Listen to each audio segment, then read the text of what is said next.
Mike. You did it.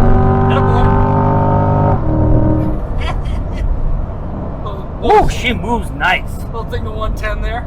Was it 110? I wasn't, I was watching the road.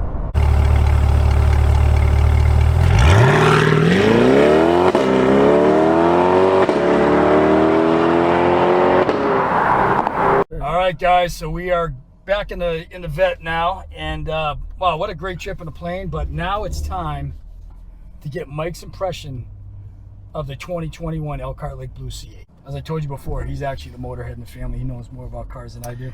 Yeah, and as we showed you, I got the 2019 Chevy High Country with a 420 horsepower, 6.2 liter. So I'm going to use that somewhat as a comparison. I also have a 2019 Porsche Macan S, which is a 6-cylinder, single turbo, about 350 horsepower. So I'll compare it to that as well. Like I said, guys, all the toys over here. So do you want to start out in Tour? I want you to experience, like, you can actually feel the difference between Tour and Sport and Track. Yeah, sure. So I don't know. So now we're in Tour. All right. And then it's just one click to the right every time you want to go up. The next would be Sport, and then it's Track. Okay. And you'll watch the thing. I can really feel a difference. It's actually laid back a little bit. Yeah, I mean, like just idling through the ramp here. Yeah, it's like having 3 cars in one. It really is. No shit. I was wondering how much that was going to make a difference when I first, you know what I mean? I was like, how much am I going to feel it, this and that. When we go from Tour to Sport, listen to the valves open up in the exhaust. They open up. Is your seatbelt? Yeah. I guess it's me. I guess I have to have mine on too. I've never been over here before, by the way. Over here to the airport? No, over on this side. side. On that, I was going to ask you. Have you ever been on that side? Never. So, the big complaint about the C8 is the people on the passenger side say they feel like they're being exiled with this big thing here. Yeah. Wall. Okay. I don't feel that way. But that's largely a comment you get from C8 owners and the wives or whatever that have to sit over. So, what a lot of this is about is I believe this buttress thing was the first Stingray in '63. I believe. Really? I didn't even know that. That dashboard had that same styling. No kidding. So they're trying to, since this is the Stingray that's, the first Stingray. Right, bringing back the Stingray. Right, they have some styling cues. So the whole idea with this, make this feel like a fighter pilot cockpit. Sure. And you're a plane guy, so you can tell me whether you think that's the case or not. So everything's designed for you. Yeah. And everything, even this is tilted your way just a little bit. So that was the whole idea. And the ergonomics are great because you can just rest your hand here and control the whole car. Oh yeah, I see what you're saying. Yeah, it's really. Does it have dual zone AC? It does, yeah. Okay. Yeah, see, here's mine, or yours in this case, and then here's mine. Oh, okay. Yeah. Okay, I got you. Yeah, it has, from here, like the top half is basically your stuff, and the bottom half is obviously basically mine. So it has the heads-up display. The High Country has that as well. Oh, it does? Yeah, it's pretty cool. So Chevy's sharing a lot of technology with various vehicles is what you're saying, which is good. I like all that stuff. You can actually change the way that looks. I'm sure you can on yours. Yep. You can scroll through same buttons. I had a hard time. It bothered me at first, like on the drive. A lot of people say that. It bothered me. They turn it off. You can completely turn it off. I know you can. But when I'm racing, when you're up around over 100 miles an hour, you like it when you can just see everything right in front of you. Right. Yeah, no, I'm going to want that up there when I'm racing. The other thing that tripped me out, and Dad as well, was this high definition rearview mirror. It makes you cross-eyed. Like you got shades on. If you take those off, it can make you cross up a little bit. I have that in the High Country as well. It doesn't bother me. Karen says the same thing. Did it bother you when you first got? It doesn't bother me at all now, but the first drive home was horrible. Because I have a sunshade in the back of my pickup I never take down. Oh, okay. So I turn the rear view camera on so I can see what's behind me without taking the sunshade down. I love it. Don't get me wrong. And the width of it is amazing. Yeah. I mean, you can't see that much out the window. No. So you can't see anything out this window. But even if you could, you wouldn't get that wide swath, like clear. And you got I forget, 8 different cameras. You can even see this car from up above somehow. I don't even know how that's possible. I haven't even dove into the technology, Mike. You know I'm not Mr. High Tech. Yeah. Right? I know you guys like your gas. I never do, but I do want to figure this out because there's so much stuff you can, it's obviously got the satellite and all that. But. So how many modes are there? drive modes. Yeah. There's weather, which is for like wet. You know what I mean? Okay. The computer makes sure you don't spin out. Right. Like I'm sure black ice and stuff like that. It all accounts for all those conditions. You got tour, which we're in now. Right, sport and track, and I think I'm missing one on the other side of tour between that and weather. I think I'm missing one. I just don't click around. I go between. Sometimes I ride tour, sometimes I do sport, and occasionally track. That's it. But you can play around with it. Oh, and then there's Z mode. See the Z button right there? What's that? Like super? You can program. Yeah, you can program it. Oh, you can adjust all the suspension, the way you like to race around, and that way, if you pull up on like a Hellcat or whatever, you just hit that. Even if you're rolling, you just hit that Z button, and it goes right to. Yeah, you get the extra horsepower. You get the valves open up on the exhaust. So you go to the right. Right would be going up to like say track.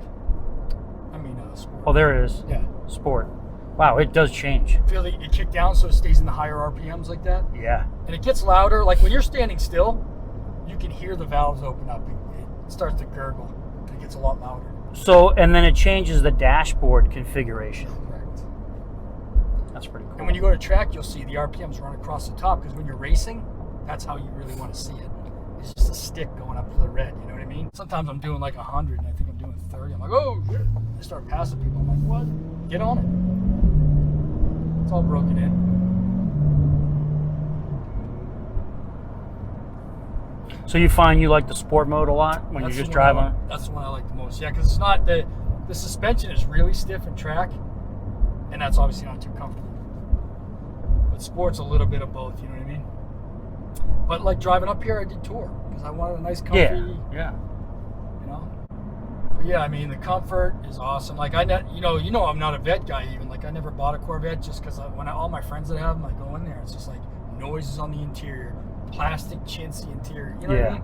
Now GM lately has really stepped it up with the stitch leather, really dash pads. Yep.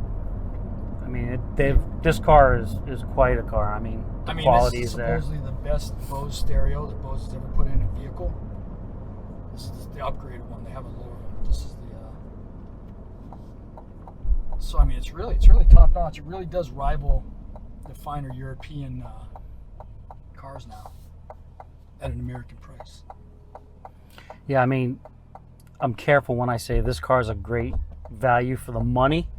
Because it's a good value. 85 to 100 plus, but you can't buy another car that compares and performs like this car for that money. No, it's being compared to cars in the $150,000 to $200,000 range. Absolutely. Which is unfair, but nice. Yeah, it'll keep pulling.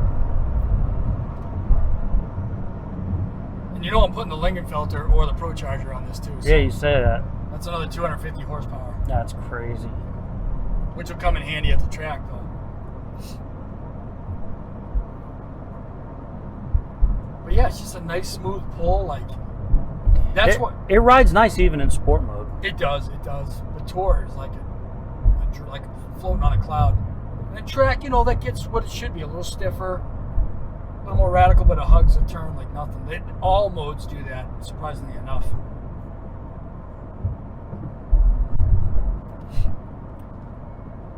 But just like in I learned this in motocross, like it's not the bike with the most horsepower or the most head jerking power.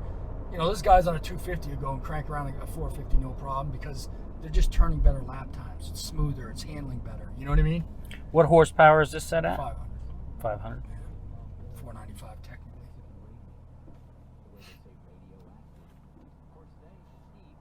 You can try track if you want. Oh yeah, wow, that's awesome.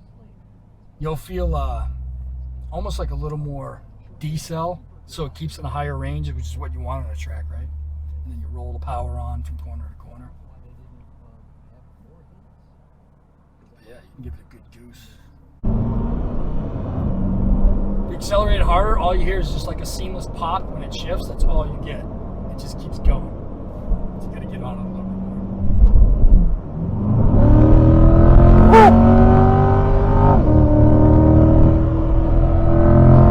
Get it, Mikey. Get it. Attaboy. Woo, she moves nice. Little thing to 110 there. Was it 110? I wasn't, I was watching the road. Just did a $110. I think he saw it. He was gassing on it. Oh, everybody does. You know, these Dodge, that was a Dodge. These Hemi guys, they just don't understand. No, I get that from like fucking a Prius will do that. He'll see the car next to me, and for some reason he has to floor it going away from a red light to show me how fast it's crazy. It's crazy. Yeah. Every car. And of course I just drive away normal. Oh, the modes, you can really tell the difference. Yeah. It's awesome. Yeah, it's like having several different cars in one. It really is. But that, you know, that's I like the camaraderie. I like that about this car. Is like I like sharing it with people because I just love to. You see it, you know, even in front of Publix at the supermarket. You know, you'll get a group of 5 people and they just want to see the interior. Yeah. That's cool. I mean, I like that. You get to share it with other people. Oh, the little kids too. Little kids. Oh, they love it. Yeah. Wow, it really gets it hyped shifts up hard, in sport. right? Yeah. It wants to keep you in that high RPM range because that's how you race. Can't be kicking way down trying to get it going. It needs a fucking boot. It's a LaWanda. One.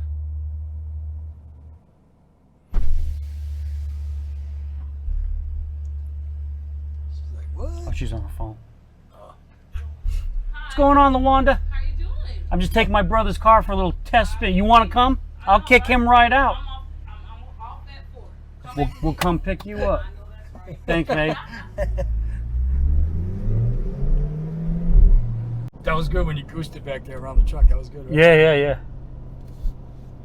I mean, really impressive. I mean, I thought the pickup or the Porsche would be somewhat comparable, but there's really actually no comparison. Oh, really? Yeah. Now, what motor does that have? The pickup truck has the Chevy 6.2, 420 horsepower. Of course, it's a heavy truck, but I mean, we're only talking 80 horsepower less than this. Right. And a big difference. Just probably geared different. The Porsche has a single turbo V6 at 350 horsepower. Oh, yeah. okay. And it's got the PDK, right? PDK, all-wheel drive, so I mean, it all goes to the ground, and it's a nice car. It's just... I know you didn't do much in tour or whatever, but what did you think of the tranny compared to the PDK, which is the gold standard? It's comparable. I Is it mean, really? yeah, absolutely. That's enough said there. Yeah. If you can even compare to a PDK. Yeah, they say that PDK is the it's the V gold. transmission. It is. But this one, I mean, Hands for the down. short time that I drove it, it's just as good, really. Yeah, I can't believe like the tranny. Maybe on the way back you can try a little paddle shifting, see how you feel about that. Yeah. Because you can control the RPMs a lot better too. Fort Pierce Ground, Skyhawk 172 Foxtrot Charlie at the BD ramp with Tango. We're ready to taxi. We'd like to depart southbound along the shoreline, please. November 172 Foxtrot Charlie, Fort Pierce Ground, taxi via Bravo, Echo, Charlie Alpha, cross runway 14.